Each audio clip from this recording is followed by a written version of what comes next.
Hi everyone, कैसे हो आप सभी लोग। आई होप आप लोग अच्छे होंगे। मैं हूं राहुल जायसवाल एंड स्वागत करता हूं आप सभी का एक बार फिर हमारे यूट्यूब चैनल JR ट्यूटोरियल्स में। तो कैसे हो यार, अच्छी तरीके से पढ़ रहे हो कि नहीं। और एक और चीज आपको मैं बता दूं यार, 9 स्टूडेंट्स आप लोग के लिए मैं बताना चाहूंगा कि यार आप लोग ना मन लगा के पढ़ाई करना स्टार्ट कर दो, क्योंकि यार अगले साल बोर्ड है। 9वीं में हूं अभी इस वक्त। इतना टाइम ये फास्ट बीतेगा कि आपको बिल्कुल पता नहीं चलेगा, बिल्कुल अंदाजा ही नहीं लगेगा कि कब 10वीं आ गया। और 10वीं में जब चले जाओगे तो टाइम इतना फास्ट जाता है कि बोर्ड एग्जाम आ जाता है। और आज जो इस वक्त 10वीं में ना, काफी बच्चे मुझे मैसेज करते हैं कि सर काश हमने 9th में थोड़ा सा और डीप में पढ़ा होता ना, तो थोड़ा सा हमें अंडरस्टैंडिंग करने में ज्यादा इजी पड़ता, 10वीं हमें इजी लगता। तो यार आप लोग 9th के हो ना, अभी 9th में हो, तो यार ये जो मौका आपको मिला ये क्यों जाने दे रहे हो। अभी ही मौका है, अच्छी तरीके से कॉन्सेप्ट को क्लियर करते चलो, सो दैट 10वीं में आपको आगे काम आएगा। ठीक है, तो मेरी तरफ से तो यार पूरी मेहनत जारी है। जैसे कि आप जानते हो पूरा सिलेबस ऑलरेडी कंप्लीट करके रखा हुआ है, पूरे वीडियोस अवेलेबल है। और अभी हम लोग क्या लेकर आए हैं, प्रॉब्लम सेट। खाली प्रॉब्लम सेट हमारा मैथ्स का रह गया था और साइंस का एक्सरसाइजेस रह गया था, तो वो सब धीरे धीरे हम लोग डाल देंगे, खत्म कर देंगे। और आपका पूरा लेक्चर बाय लेक्चर हर चैप्टर का वीडियोस हमारे चैनल पे प्रेजेंट है, चाहे साइंस हो, मैथ्स हो, history, geography, political science, English grammar, Hindi grammar, Marathi grammar, ये सभी के कुछ बहुत सारे वीडियोस हमने डाल रखे हैं। तो आप लोग क्या करना है, आप लोगों को क्या करना है, बस यार हमारे वीडियोस देखने हैं और कॉन्सेप्चुअल नॉलेज को क्लियर करना है। चलिए आज की वीडियो की शुरुआत करेंगे, लेकिन उसके शुरुआत करने के पहले अगेन, जैसा मैं आप जानते हो कि मैं हमेशा आपको बोलता हूं कि यार हमारी एक छोटी सी फैमिली है, JR फैमिली, इंस्टाग्राम पे भी। तो इंस्टाग्राम पे मुझे फॉलो कर सकते हो, लिंक डिस्क्रिप्शन में दिया हुआ है। टेलीग्राम ग्रुप को ज्वाइन कर लेना, बहुत अच्छा लगेगा। वहां पे भी आप लोग को कुछ इंपॉर्टेंट अपडेट्स और PDFs इंपॉर्टेंट चीजें वहां पे मिलती रहती है। ठीक है, चलिए शुरुआत करते हैं। तो वीडियो क्या है, किस बारे में है, तो हम लोग आज क्या पढ़ने वाले हैं, प्रॉब्लम सेट नंबर 3। और ये चैप्टर का नाम क्या है देखोगे, अगर आप चैप्टर का नाम देखोगे तो बहुत अच्छा लगेगा आपको। चैप्टर का नाम है ट्राइंगल्स, जो मैथ्स पार्ट 2 है, 9th स्टैंडर्ड का मैथ्स पार्ट 2। मैथ्स पार्ट 1 का आई गेस 4 चैप्टर हमने कंप्लीट किया था। जस्ट इसके पहले ही आपने रेशियो एंड प्रोपोर्शन का पूरा फाइनल प्रॉब्लम सेट पूरा देख लिया था। जितने भी लेक्चर्स लगे, 3 या 4 लेक्चर्स लगे, हमने पूरा सॉल्व करवा दिया रेशियो एंड प्रोपोर्शन। वैसे आज ट्राइंगल्स के लिए लेकर आया हूं, प्रॉब्लम सेट 3 देखेंगे, लेक्चर नंबर 1 आज होने वाला है। ठीक है, तो बिल्कुल चिंता नहीं करना है। ठीक है, तो अब आ जाते हैं टॉपिक पे, जो कि हमारा जो टॉपिक आप देखोगे तो वो है choose the correct alternative answer from the following question. कभी कभी ये क्वेश्चन पूछता है आपको कि एक क्वेश्चन दिया रहेगा, उसके 3 ऑप्शन दिए रहेंगे। तो आपको कभी कभी क्वेश्चन ये पूछा रहता है कि ये क्वेश्चन है, इसके 4 ऑप्शन है, तो सही जवाब कौन सा है, तो वो आपको निकालना होता है। तो आप बिल्कुल ध्यान से पहले तो क्वेश्चन को रीड करिएगा, क्योंकि क्वेश्चन अगर आप रीड कर पा रहे हो तो सही जवाब देने में आपको कोई तकलीफ नहीं होगी। तो सबसे पहले यहां पे मैं क्या करता हूं, आपके सामने क्वेश्चन को रीड करता हूं। देखो क्या बोल रहा है, if 2 sides of a triangle are 5 centimetre and 1.5 centimetre. कोई एक ट्राइंगल है, मुझे एक बात बताओ, कोई एक ट्राइंगल है, तो मैं ड्रॉ कर लेता हूं। लेट्स सपोज मेरे पास एक ट्राइंगल है। ये क्या है, मेरे पास ट्राइंगल है जिसका नाम है ABC। ठीक है, अब ये जो ट्राइंगल है जिसमें क्या बोल रहा है कि एक साइड 5 है, एक साइड 1.5 है, मतलब एक साइड 5 होगा, एक साइड 1.5 होगा, और तीसरा मुझे पता नहीं है। तो हमें पूछा है the length of this third side can not be greater then, यहां पे ग्रेटर देन आएगा, लिखा नहीं है वो लोग ने, लेकिन आएगा ग्रेटर देन। तो can not be greater then what. तो हमने एक कॉन्सेप्ट पढ़ा इस चैप्टर को, जब हमने पढ़ाया था आप लोग को लेक्चर बाय लेक्चर वीडियोस में, तो एक चीज मैंने आपको पढ़ाया था कि कभी भी कोई ट्राइंगल के अंदर the sum of 2 sides, the sum of 2 sides of any triangle can not be greater than the third side. ये हमने आपको बताया था, करेक्ट है। ये आपको ऑलरेडी इसका कॉन्सेप्ट पता होगा। क्या है कॉन्सेप्ट, कि the sum of the length of 2 sides of a triangle that is greater, always greater than the length of the third side. ठीक है, ऑलवेज ग्रेटर होना चाहिए, मतलब कैन नॉट भी नहीं, माफ करना मैंने कैन नॉट बोल दिया बीच में, कैन नॉट नहीं आएगा। मतलब इन शॉर्ट कि अगर कोई 2 साइड है हमारे पास, उन दोनों को लेंथ को प्लस करूंगा तो जो तीसरा साइड होगा उसके लेंथ से कम ही रहना चाहिए, ज्यादा नहीं होना चाहिए। तो मुझे एक बात बताओ, पहला ऑप्शन है, यहां पे देखो 4 ऑप्शन दिया हुआ है, अभी मुझे पता नहीं है क्या आंसर है, लेकिन चारों में से मैं एक एक डाल के देख सकता हूं क्या, बिल्कुल। पहला है 3.7, तो अगर यहां पे मैं 3.7 लिखता हूं, समझ लो, तो ये दोनों छोटे वाले हैं, ये सबसे बड़ा है, तो ये दोनों को अगर मैं प्लस करूं, 3.7 प्लस 1.5 करूंगा तो 5.2 होता है, जो कि इससे ज्यादा हो जाता है। तो ये चलेगा क्या, एक्चुअल में होना चाहिए 5.2 इज ग्रेटर देन 5, ये होना चाहिए, ये होना चाहिए, मतलब ये हमारा करेक्ट आंसर होना चाहिए। लेकिन क्वेश्चन में बोल रहा है कैन नॉट, मतलब वो नहीं होना चाहिए। तो ये एक्चुअली हो रहा है, तो ये ऑप्शन आपका नहीं है, क्योंकि कैन नॉट चाहिए हमको। देखो क्वेश्चन कैसे कंफ्यूज कर रहा है। आपको नॉर्मल पूछा होता कि of its third side can be मतलब नॉट नहीं है, मतलब जो है वही लिखो, लेकिन उसने बोला है कौन सा नहीं है। तो कौन सा नहीं है वो क्या आएगा, पहली बार 3.7 डाला तो ये है, ये बड़ा है, तो ये एक्चुअल में नहीं आएगा क्योंकि ये आ रहा है। ठीक है, इसको मिटाओ, इसको मिटाओ, 3.7 नहीं चाहिए मुझे। ठीक है, एक सेकेंड, बड़ा वाला इरेजर लेना पड़ेगा, ये वाला इरेजर से मिट जाएगा। ठीक है, मिट गया, अब हो गया। अब देखो दूसरा ऑप्शन क्या है मेरे पास, 4.1 डाल के देखो 4.1, तो अगर 4.1 यहां पे डालूंगा तो 4.1 प्लस 1.5 जो कि हो जाएगा 5.6, तो 5.6 भी बड़ा हो जाएगा 5 से, तो ये भी आ रहा है, लेकिन इसको ले नहीं सकते, मतलब ये भी ऑप्शन नहीं है हमारा। 3.8 डालोगे तो 3.8 प्लस 1.5 कितना होता है? 3.8 प्लस 1.5 जो कि होता है 5.3। तो 5.3 भी बड़ा है 5 से, तो ये भी एक्चुअल में आंसर है, लेकिन हमको नहीं लेना है। क्यों? क्योंकि कैन नॉट बोला है, तो ये भी नहीं आएगा ऑप्शन में। जो बच गया वही आंसर होगा, लेकिन इसको प्रूव करके दिखाना पड़ेगा ना। तो आप बोलोगे सर जो बच गया वही आंसर ले रहे हो। देखो कैसे, अगर मैं 3.4 ले रहा हूं यहां पे, तो 3.4 और 1.5 को प्लस करूंगा तो ये होता है दोस्तों, कितना होता है? इसको रफ करो, कितना होता है? 3.4 प्लस 1.5 इज नथिंग बट 4.9, और 4.9 5 से छोटा है। तो एक्चुअल में जब sum of the two sides will always be greater than will always be greater than the 5, तो ये एक्चुअल में छोटा आ रहा है, मतलब यही हमारा आंसर होगा। तो this is the answer, that is 3.4। मतलब कोई भी इस ये ट्रायंगल के अंदर the length of the third side ये can not be greater than 3.4, तो हमारा आंसर 3.4 हो जाएगा। क्योंकि उससे बड़ा अगर लोगे तो 5 हो जाएगा, 5 हो जाएगा। तो 5 भी चलता है, लेकिन अगर 3.4 से और ज्यादा बड़ा जा रहे हो तो 5 के क्रॉस चले जाएगा, जो कि हमारा आंसर नहीं आएगा। समझ में आ गया?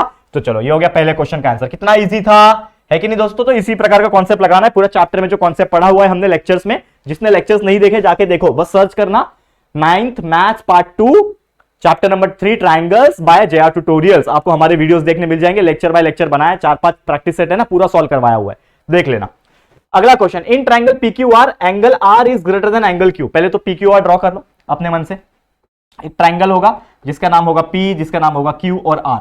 ये 3 एंगल है यहाँ पे, ऑब्वियसली ट्रायंगल में 3 एंगल होते हैं। तो ये बोल रहा है कि एंगल R जो है, ये जो एंगल है मेरा, एंगल R जो है, एंगल R जो है ये बड़ा है Q से। एंगल R जो है वो एंगल Q से बड़ा है, मतलब ये वाला जो एंगल है वो इससे बड़ा है। तो हम एक चीज जानते हैं, क्या जानते हैं दोस्तों, कि यहां पे कंडीशन क्या होता है, अगर आप देखोगे तो यहां पे कंडीशन ये होता है कि कभी भी side opposite to bigger angle, that is ये बिगर एंगल है तो इसके अपोजिट में ये साइड है PQ, will always be greater than the side opposite to smaller angle. तो ये स्मॉलर एंगल है आपके लिए, तो इसका अपोजिट क्या है? PR। तो PQ is will be greater than PR। Option कहां है देखो, PQ greater than PR, option number B is the correct answer. आ गया, क्योंकि ये हमारा रूल है। क्या बोलता है हमारा रूल, कि side opposite to the bigger angle is always be greater than the side opposite to the smaller angle. ये हमने पूरा पढ़ा हुआ है कॉन्सेप्ट को, समझ में आ रहा है? तो कॉन्सेप्ट यही बोलता है। तो इसमें R एंगल बड़ा दिया है ना, angle R is greater than angle Q, तो एंगल R के सामने ये साइड है, मतलब PQ जो होगा वो इससे PR से बड़ा होगा। समझ में आया? तो ये PQ is greater than PR, तो यही हमारा आंसर आ गया। समझ में आ रहा है? करेक्ट है, क्लियर है, बहुत सिंपल है यार, इससे सिंपल कुछ हो सकता है क्या? आप देखो अब थर्ड क्वेश्चन क्या बोल रहा है, एक ट्रायंगल है TPQ नाम का। चलो इसको बनाएंगे हम लोग, इसको रफ करो, इसका काम खत्म। एक ट्रायंगल है, बना लो, क्या नाम है? TPQ। TPQ नाम का ट्रायंगल है। अब TPQ में अगर आप देखोगे एंगल T 65 डिग्री है, एंगल T जो है वो 65 डिग्री दिया हुआ है, एंगल P जो है 95 डिग्री है, मतलब ये जो एंगल P है 95 डिग्री है। तो हमें पूछा है which of the following is true statement. तो ट्रू क्या है इसमें, PQ छोटा है TP से, PQ छोटा है TQ से, TQ छोटा है TP से, छोटा है PQ से, या फिर ये वाला। तो सबसे पहले यहां पे 2 एंगल दिए हुए, छोटा एंगल ये है और ये बड़ा एंगल है। तो बड़ा एंगल सबसे पहले लो, तो साइड अपोजिट टू बड़ा एंगल, मतलब P के अपोजिट क्या है? TQ। तो TQ बड़ा एंगल है, तो ये साइड भी बड़ा हो जाएगा, किससे? Side opposite to smaller angle. इसके ये स्मॉलर एंगल है, इसके अपोजिट में साइड क्या है? PQ, तो ये हो जाएगा PQ। तो TQ is greater then PQ option में है क्या? तो TQ is greater then PQ। देखो TQ बड़ा है PQ से, तो PQ छोटा होगा TQ से, तो ये ऑप्शन चलेगा ना। जब TQ PQ से बड़ा है तो PQ छोटा हुआ ना TQ से, तो PQ आंसर आ जाएगा, PQ is smaller than TQ, this will be your answer.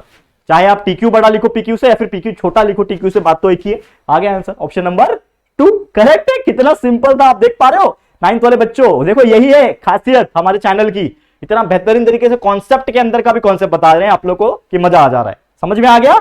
चलो आगे बढ़ जाते हैं। अगला क्वेश्चन क्या है भैया? अगला क्वेश्चन आ जा। चलो आ गया, क्या है अगला क्वेश्चन? एक ट्राइंगल ABC दिया है जो कि आइसोसेलेस ट्राइंगल है, ठीक है, in which AB is equal to AC। मतलब एक ट्राइंगल है आइसोसेलेस ट्राइंगल जिसमें AB का जो वैल्यू है वो AC के बराबर दिया हुआ है। AB का जो वैल्यू है वो किसके बराबर है? AC का बराबर है। तो सबसे पहले मैं क्या ड्रॉ करूंगा?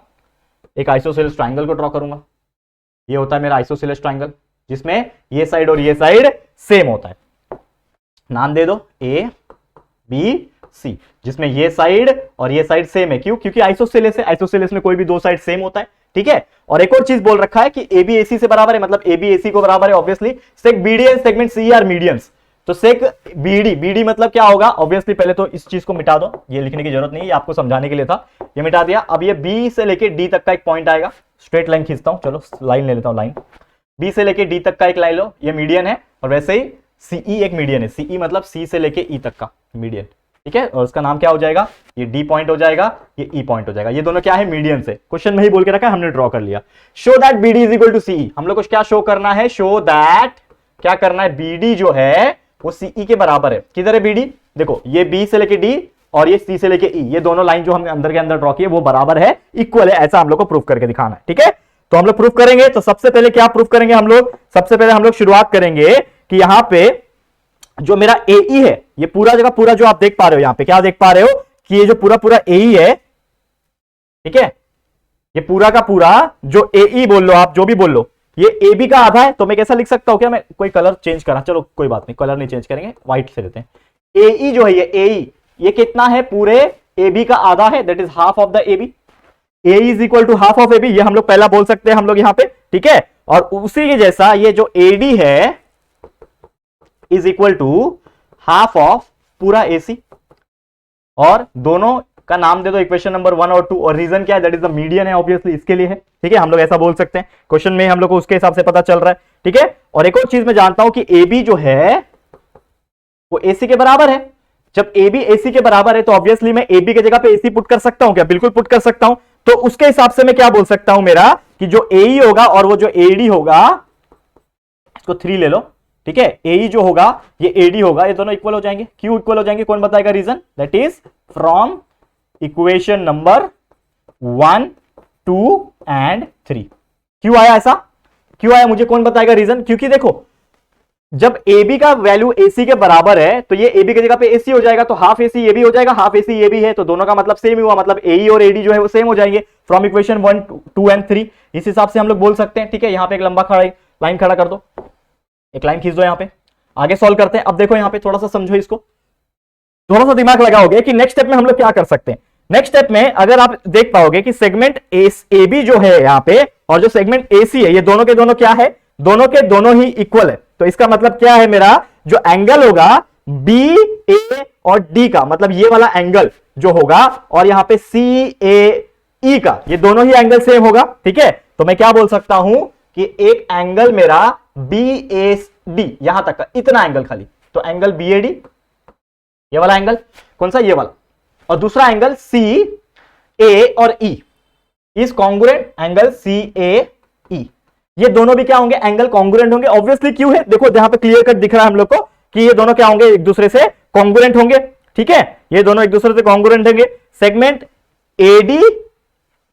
एडी और एई भी कॉन्ग्रुएंट होंगे, क्योंकि ये दिख रहा है clearly, AE is equal to AD, तो ये कॉन्ग्रुएंट हो गया, ए बी एसी से कॉन्ग्रुएंट हो गया, एंगल बीएडी और सीएई एक दूसरे को कॉन्ग्रुएंट हो गया, मतलब दो साइड और एक एंगल आपको कॉन्ग्रुएंट होता हुआ नजर आ रहा है। तो दो साइड और एक एंगल जब कॉन्ग्रुएंट होता है तो SAS side angle side test लगता है। तो हम लोग क्या बोल सकते हैं सिंपल तौर पे कि मेरा, एक और चीज आप बता सकते हो कि सबसे पहले ये जो पॉइंट है आपका, ठीक है, ये जो बीडी है और यहां पे ईसी है, ये जो दिख रहा है ना, क्लियर कट दिख रहा है आपको कि सेगमेंट मेरा यहां पे एडीबी जो ट्रायंगल है वो ट्रायंगल किससे, पूरा का पूरा ट्रायंगल ले लो, कौन सा वाला, ए डी बी, मतलब ये पूरा का पूरा ट्रायंगल। देयरफॉर मैं क्या बोल सकता हूं, ये पूरा का पूरा एडीबी ट्रायंगल जो है किससे कॉन्ग्रुएंट हो जाएगा, कौन बताएगा, ये पूरा का पूरा जो ट्रायंगल है एडीपी वो ए से कॉन्ग्रुएंट हो जाएगा, ए डी बी और ए ई सी से कॉन्ग्रुएंट हो जाएगा। ठीक है ना, मतलब कहीं ना कहीं ये दोनों एक दूसरे को कॉन्ग्रुएंट हो जाएंगे।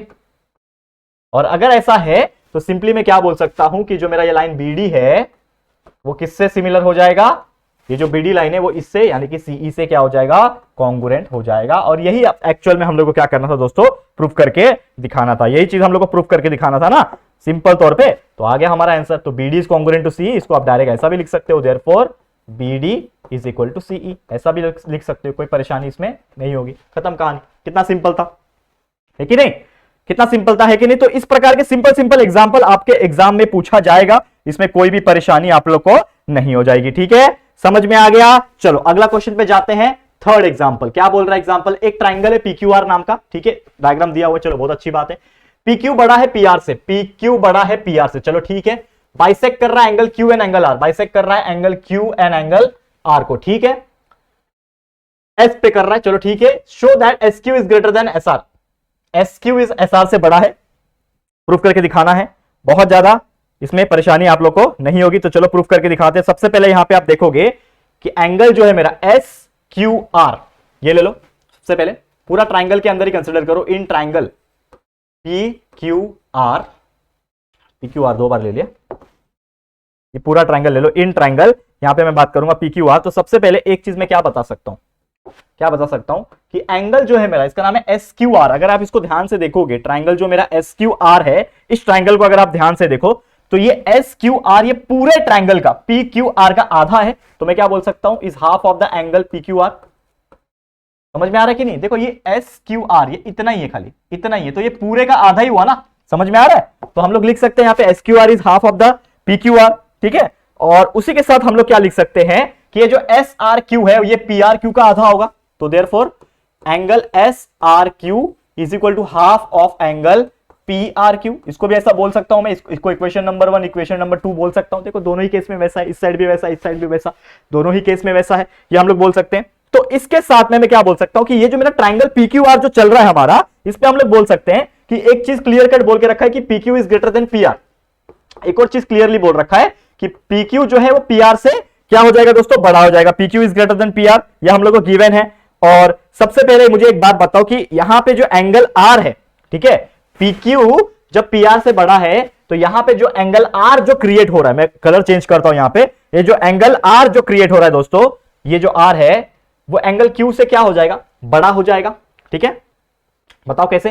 दैट इज ये पी क्यू आर है यहां पे, तो ये angle R will be greater than P Q. तो हम लोग क्या लिख सकते हैं यहां पे, एक चीज और लिख सकते हैं यहां पे, क्या लिख सकते हैं कि angle R is greater than angle Q, angle R is greater than angle Q, क्योंकि साइड अपोजिट, क्योंकि पीक्यू मेरा पीआर से बड़ा है ना, देखो ना, पीक्यू मेरा पीआर से बड़ा है, तो ये बड़ा साइड है, बड़ा साइड के अपोजिट में जो एंगल है, बड़ा साइड के अपोजिट में जो एंगल है, ये एंगल जो होगा ये बड़ा होगा, तो ये आर एंगल बड़ा होगा।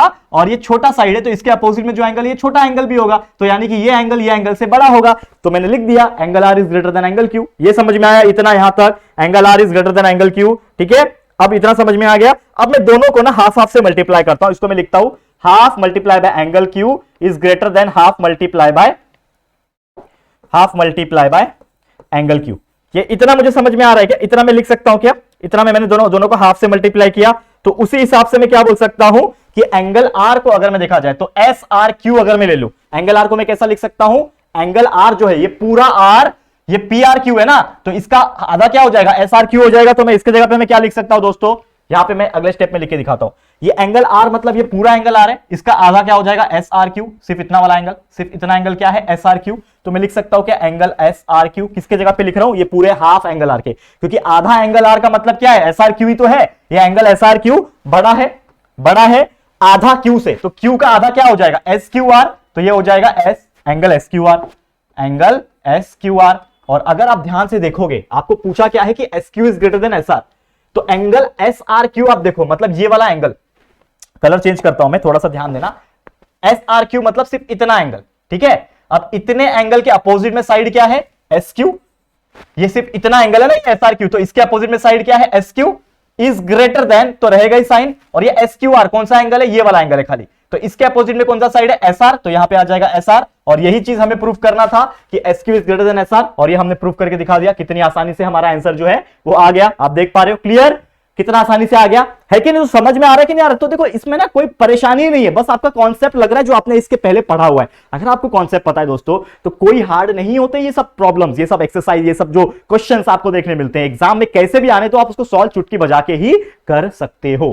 करेक्ट है, क्लियर है? तो बस इसी के साथ आज का वीडियो समाप्त करता हूं। 3 क्वेश्चन हमने कर लिया, अब इसके बाद जो बचे हुए 4 है, 5 है, 6, 7, 8, इतने ही क्वेश्चन बचे हुए, बस इसको फटाफट से करा देंगे अगले 1-2 लेक्चर्स के अंदर, और हमारा ये भी प्रॉब्लम सेट नंबर 3 कंप्लीट हो जाएगा। ठीक है, तो मजा आ रहा है, डेली लेक्चर्स मिल रहे हैं अभी आप लोगों को 9th स्टैंडर्ड वाले। तो बस एक ही रिक्वेस्ट है, जितना हो सके मेहनत करना, पढ़ाई करते रहना और अच्छे से एग्जाम में मार्क्स लेकर आते रहना। ठीक है, तो आज के लिए इतना ही। ये वीडियो आपको कैसा लगा प्लीज कमेंट करना, वीडियो पसंद आए तो प्लीज वीडियो को लाइक करना, शेयर जरूर से करना अपने दोस्तों के साथ, और अगर फर्स्ट टाइम आए हो चैनल पे तो चैनल को फटाफट से चैनल को सब्सक्राइब जरूर से करना। ठीक है दोस्तों, तो जल्दी मिलेंगे हमारे न्यू वीडियो में, तब तक के लिए thank you and good bye.